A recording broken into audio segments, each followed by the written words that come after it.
नमस्कार। आप सभी का एक बार फिर से सनी एजुकेशन यूट्यूब चैनल पे हार्दिक स्वागत। आज हम इस वीडियो के अंदर कोशिका और उनके अंगों के उपनाम देखेंगे। वीडियो को पूरा देखें। यदि वीडियो आपको पसंद आता है तो वीडियो को लाइक करें, अपने मित्रों में ज़्यादा से ज़्यादा शेयर करें और चैनल को सब्सक्राइब ज़रूर करें। यहाँ पे 1 नंबर है शरीर की सबसे छोटी इकाई। किसी भी जीव के शरीर का जो निर्माण होता है वो किसके द्वारा होता है? कोशिका के द्वारा होता है। इसलिए जीव के शरीर की सबसे छोटी इकाई किसको माना जाता है? कोशिका को माना जाता है। 2 नंबर हमारे पास है सर्वप्रथम कोशिका की खोज। सर्वप्रथम कोशिका की खोज किसने की थी? रॉबर्ट हुक ने की थी। कब की थी? 1665 के अंदर की थी। अब यहाँ पे ध्यान रखना, सर्वप्रथम रॉबर्ट हुक ने कारक की स्लाइड तैयार की। इस स्लाइड के अंदर इसने देखा कि इस प्रकार से छल्ले बने हुए थे और इस स्लाइड को देखने के लिए इसने एक सूक्ष्मदर्शी का भी आविष्कार किया। तो सबसे पहले सूक्ष्मदर्शी का आविष्कार भी रॉबर्ट हुक ने किया। तो इस स्लाइड के अंदर इस प्रकार के छल्ले बने हुए थे। इन छल्लों को रॉबर्ट हुक ने सेलुली नाम दिया। सेलुली आगे धीरे धीरे सेल बना। ये सेल क्या थी? वास्तविक रूप से मर्त सेल थी। क्या थी? मर्त सेल थी। इसलिए मर्त कोशिका की भी सबसे पहले खोज किसने की?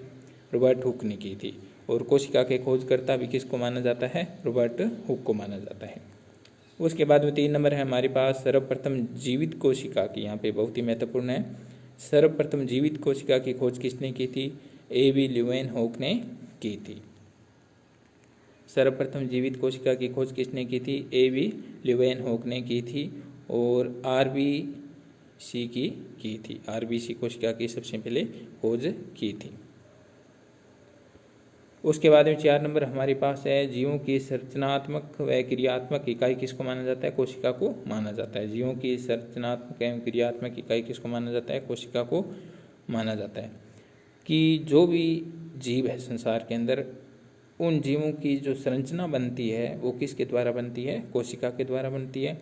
और जितनी भी क्रिया होती है जीवों के अंदर, जैसे पाचन, श्वसन, उत्सर्जन, परिसंचरण, ये सभी प्रकार की क्रियाएं किसके अंदर संपन्न होती है?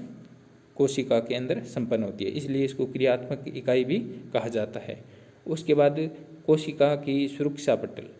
कोशिका की सुरक्षा पटल किसको माना जाता है? कोशिका भित्ति को माना जाता है। यह कोशिका भित्ति ध्यान रखना कि केवल जंतुओं में ही पाई जाती है, पादप कोशिका में यह नहीं पाई जाती है। उसके बाद में कोशिका की भट्टी। कोशिका की भट्टी किसको माना जाता है? माइटोकॉन्ड्रिया को माना जाता है।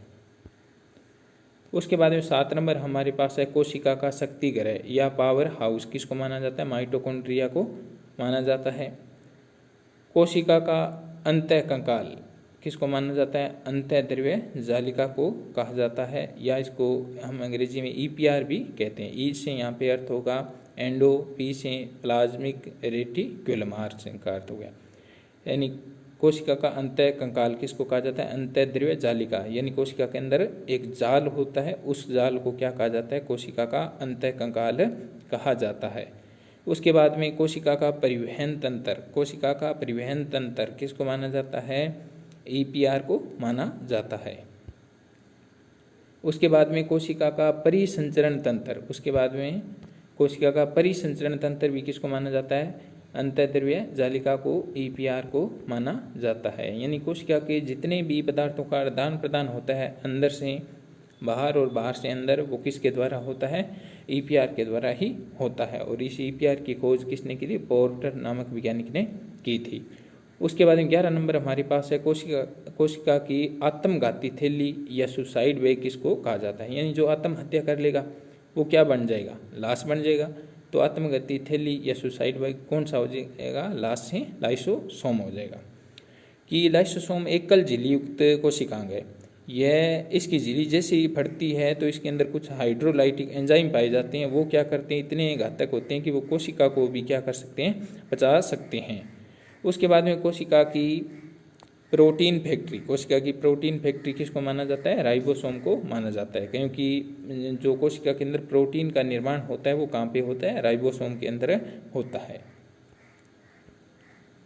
उसके बाद में कोशिका का बहुरूपीय अंग, कोशिका का बहुरूपीय अंग किसको माना जाता है? बहुत ही महत्वपूर्ण है, लाइसोसोम को माना जाता है। किसी भी जीव के अंदर जैसे कोई रोगाणु, जैसे विषाणु, जीवाणु आदि प्रवेश करते हैं, तब क्या करता है ये लाइसोसोम, उन तक क्या करता है? अपना आकार बदल के, रूप बदल के पहुंच जाता है और उनका भक्षण कर देता है। इसलिए कोशिका का बहुरूपीय अंग किसको कहा जाता है? लाइसोसोम को कहा जाता है। उसके बाद में 14 नंबर है हमारे पास कोशिका का ऊर्जा ग्रह। कोशिका का ऊर्जा ग्रह किसको माना जाता है? राइबोसोम को कहा जाता है। राइबोसोम के अंदर प्रोटीन का निर्माण होता है, इसलिए इसको ऊर्जा ग्रह भी कहा जाता है। 15 नंबर हमारे पास है राइबोसोम की मशीन या फैक्ट्री, यानी राइबोसोम की मशीन मतलब राइबोसोम का जो निर्माण होता है वो किसके अंदर होता है? वो होता है केंद्रिका के अंदर होता है। वो केंद्रिका केंद्रक के अंदर पाई जाती है। और केंद्रिका की खोज किसने की थी? फोंटाना नामक वैज्ञानिक ने की थी। उसके बाद में कोशिका का नियंत्रण कक्ष, कोशिका का नियंत्रण कक्ष किसको माना जाता है? केंद्र को माना जाता है। केंद्रक की खोज 1831 में रॉबर्ट ब्राउन ने की थी। किसने की थी? रॉबर्ट ब्राउन ने की थी। ट्रेंड्सकैंसिया नामक एक पौधा था, उसकी जड़ों के अंदर उसने इसकी खोज की थी। उसके बाद में 17 नंबर हमारे पास है कोशिका का दिमाग या मस्तिष्क किसको कहा जाता है? केंद्र को कहा जाता है। कोशिका का कंट्रोल रूम, कोशिका का कंट्रोल रूम किसको माना जाता है? केंद्र को माना जाता है, क्योंकि कोशिका के अंदर जितनी भी क्रियाएं होती है उनके ऊपर नियंत्रण कौन करता है? केंद्रक करता है। 19 नंबर हमारे पास है कोशिका का हृदय किसको कहा जाता है? केंद्रक को कहा जाता है। 20 नंबर हमारे पास कोशिका का यातायात प्रबंधक, यातायात प्रबंधक किसको माना जाता है? गोल्जी काय को कहा जाता है। गोल्जी काय की खोज कैमिनो गोल्जी नामक वैज्ञानिक ने की थी। उसके बाद में 21 नंबर हमारे पास है कोशिका का रक्षक। कोशिका का रक्षक किसको माना जाता है? कोशिका झिल्ली को माना जाता है। ये कोशिका झिल्ली जंतु और पादप दोनों कोशिकाओं के अंदर पाई जाती है।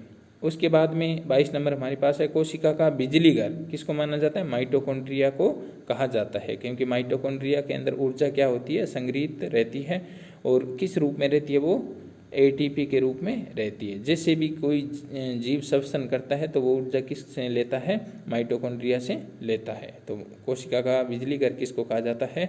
माइटोकॉन्ड्रिया को कहा जाता है। उसके बाद में कोशिका का रसोई घर, कोशिका का रसोई घर किसको माना जाता है? हरितलवक को माना जाता है। यहाँ पे देखेंगे रसोई घर में क्या होता है, जिस प्रकार खाना बनता है उसी प्रकार हरितलवक में भी सूर्य के प्रकाश की उपस्थिति में क्या बनता है? खाना बनता है। तो यहाँ पे लिखेंगे पादप कोशिका का रसोई घर, क्योंकि हरितलवक होता है वो केवल पादप कोशिका में पाया जाता है, जंतु कोशिका में नहीं पाया जाता, ये भी आप ध्यान रखना। तो पादप कोशिका का रसोई घर किसको माना जाता है? हरितलवक को माना जाता है। हरितलवक के अंदर क्या होता है? सूर्य की प्रकाश की उपस्थिति में भोजन का निर्माण होता है। उसी प्रकार 24 नंबर हमारे पास है कि कोशिका का सबसे बड़ा अंग, कोशिका का सबसे बड़ा अंग किसको माना जाता है?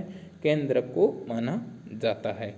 इस केंद्र की खोज 1831 में अभी मैंने बताया किसने की थी? रॉबर्ट ब्राउन ने की थी। उसके बाद में कोशिका का सबसे छोटा अंग, कोशिका का सबसे छोटा अंग किसको माना जाता है? राइबोसोम को माना जाता है। यह एकमात्र ऐसा अंग होता है जिसपे कोई झिल्ली नहीं होती है। उसके बाद में 26 नंबर हमारे पास है सबसे छोटी कोशिका। सबसे छोटी कोशिका किसको माना जाता है? संसार में सबसे छोटी कोशिका किसकी है? माइकोप्लाज्मा की है। उसके बाद में 27 नंबर हमारे पास प्रश्न है कि संसार में सबसे बड़ी कोशिका, संसार में सबसे बड़ी कोशिका किसको माना जाता है? शुतुरमुर्ग का अंडा होता है, उसकी कोशिका संसार में सबसे बड़ी होती है।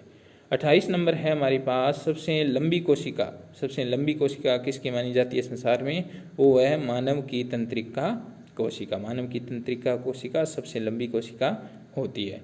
ये था आज का वीडियो छोटा जरूर है, लेकिन आगामी सभी प्रकार की प्रतियोगी परीक्षाओं की दृष्टि से बहुत ही महत्वपूर्ण है। इसलिए आप इस वीडियो को पूरा देखें और अपने मित्रों में ज़्यादा से ज़्यादा शेयर करें ताकि